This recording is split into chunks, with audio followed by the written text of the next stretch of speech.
Okay, this is the middle one. This is usually like the 7 minute version, a quick recap of this. So, anyways, Antica, Torino, Amaro della Sacra. I found this kind of after a little bit of a search because Total Wine and Mission Wine Experience didn't carry it, and I was kind of bummed. I wish those distributors would carry it.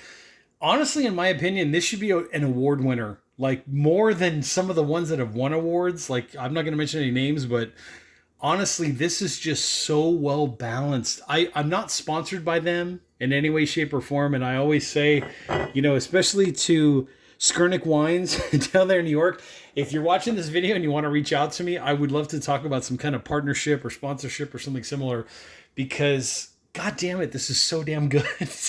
So, anyways, here's what's going on. In my usual process, what I usually do is I pour out about a half an ounce and then I pour in some club soda, mineral water, just to kind of take the alcohol bite off. And with that being said, let me show you some of the label stuff real quick.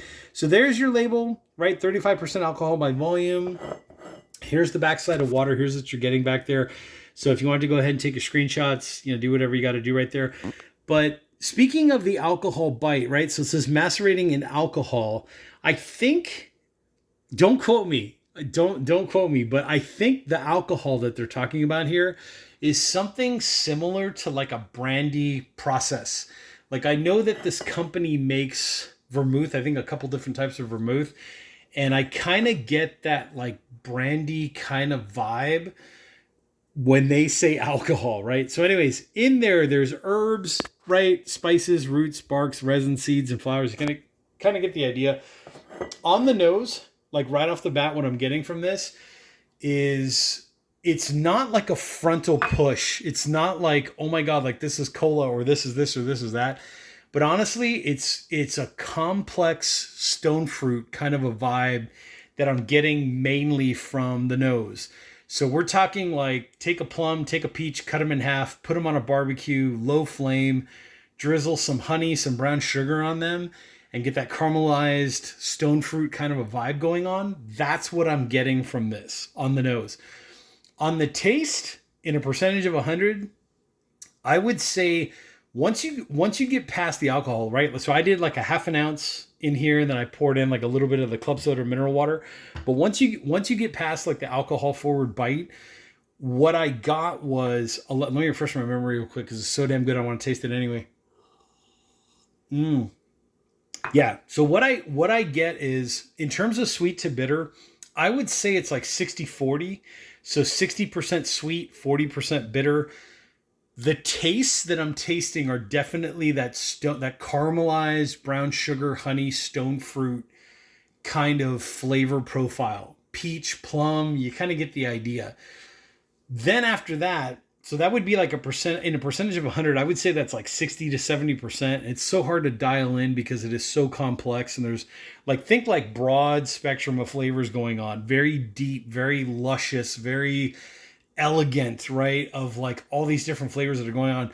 Definitely one of my, I would say this is moving into the category of like my best in class kind of, vibes, where it's like a top 5 contender for repeatable, enjoyable, pleasurable experiences that I would do at least once a week to say, hey, let me enjoy some Amaro della Sacra, sit down in a chair, relax after a long day of work or whatever the case may be. You kind of get the idea.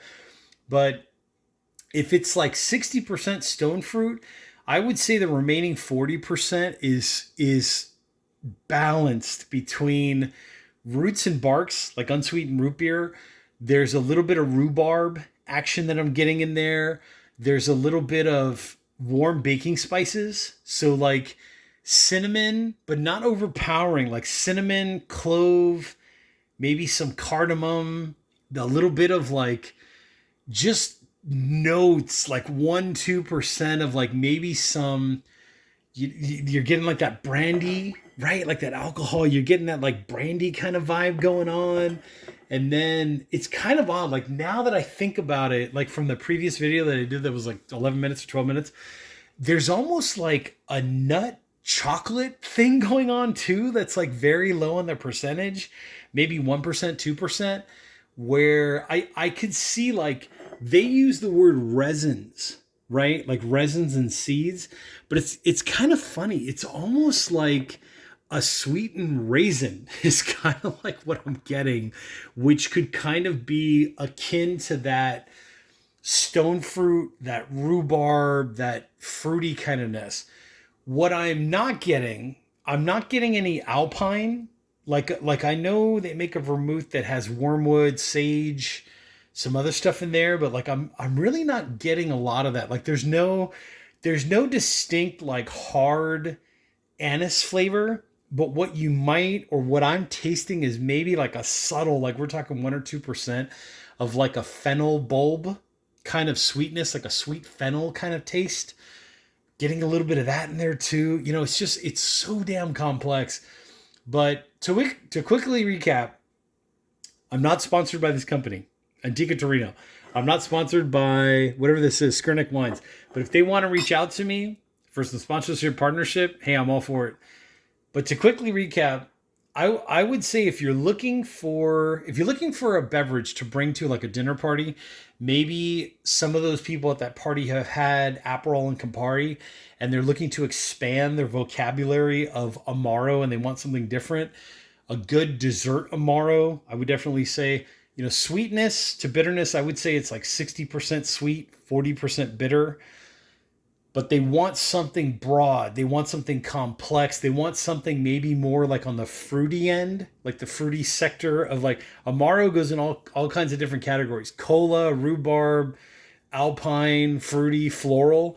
I would say this is definitely akin to that fruity kind of sweeter, like sweeter in the sense of like a good kind of sweet stone fruit kind of, you know, sector of the Amaro or whatever classification, subgroup, whatever you want to call it.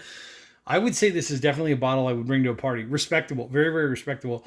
$35 or so is about right what you should be paying for this, especially in Southern California, June 2024, right? That's where we're at. I couldn't find it at Total Wine. I couldn't find it at Mission Wine. Damn them. I wish they would I wish they would carry it.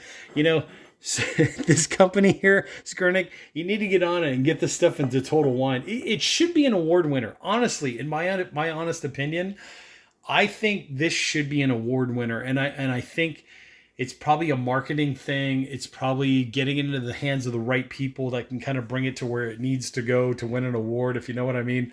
But this is definitely one of the better tasting, well-rounded, smoother, broad spectrum, you know, comparable. Let's say like for like comparable. I would say this is comparable to like a Meletti, right? Like, but not. Two, like if you really narrowed it down, these are two different things.